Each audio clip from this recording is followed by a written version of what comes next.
நம்மளுடைய நோக்கம் எப்பொழுதும் எதிர்கட்சிக்கிட்ட எதிரியா பார்க்கறது கிடையாது. ஆனா மாண்புமிகு உறுப்பினர்கள் மானிய கோரிக்கை பத்தி பேசும்பொழுது 60% குற்றச்சாட்டுகள் மட்டுமே சொல்லிட்டு இருக்காங்க. என்ன குற்றச்சாட்டுகள் சொன்னாலும் அது திருப்பி அவங்களுக்கு தான் வேணும். ஏன்னா 25 வருஷம் ஆட்சியில் இருந்தது நீங்க, நாங்க இல்ல.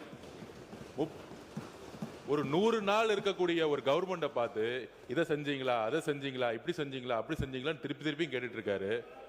அண்ணா சொன்னாரு ஒடுக்கப்பட்ட மக்களுக்காக குரல் கொடுத்தாங்க அப்படின்னு. நாங்கள் திருப்பியும் பதிவு பண்றோம். வரலாற்றில் முதல் முறையாக 8 அமைச்சர்களை ஒடுக்கப்பட்ட மக்கள் இருந்து உருவாக்கியது நாங்கள்.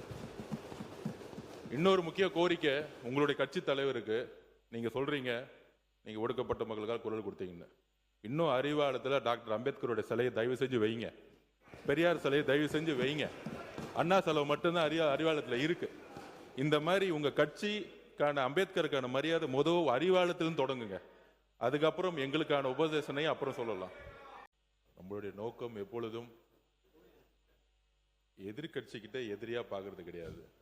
ஆனா மாண்புமிகு உறுப்பினர்கள் மானிய கோரிக்கை பத்தி பேசும்பொழுது 60% குற்றச்சாட்டுகள் மட்டுமே சொல்லிட்டு இருக்காங்க. என்ன குற்றச்சாட்டுகள் சொன்னாலும் அது திருப்பி அவங்களுக்கு தான் வேணும். ஏன்னா 25 வருஷம் ஆட்சியில் இருந்தது நீங்க, நாங்க இல்ல. ஒரு 100 நாள் இருக்கக்கூடிய ஒரு கவர்மெண்ட்டை பார்த்து இதை செஞ்சீங்களா, அதை செஞ்சீங்களா, இப்படி செஞ்சீங்களா, அப்படி செஞ்சீங்களான்னு திருப்பி திருப்பி கேட்டுட்டு இருக்காரு. அண்ணா சொன்னாரு ஒடுக்கப்பட்ட மக்களுக்காக குரல் கொடுத்தாங்க அப்படின்னு. நாங்கள் திருப்பியும் பதிவு பண்றோம். வரலாற்றில் முதல் முறையாக 8 அமைச்சர்களை ஒடுக்கப்பட்ட மக்கள் இருந்து உருவாக்கியது நாங்கள். இன்னொரு முக்கிய கோரிக்கை உங்களுடைய கட்சி தலைவருக்கு, நீங்க சொல்றீங்க நீங்க ஒடுக்கப்பட்ட மக்களுக்காக குரல் கொடுத்தீங்கன்னு.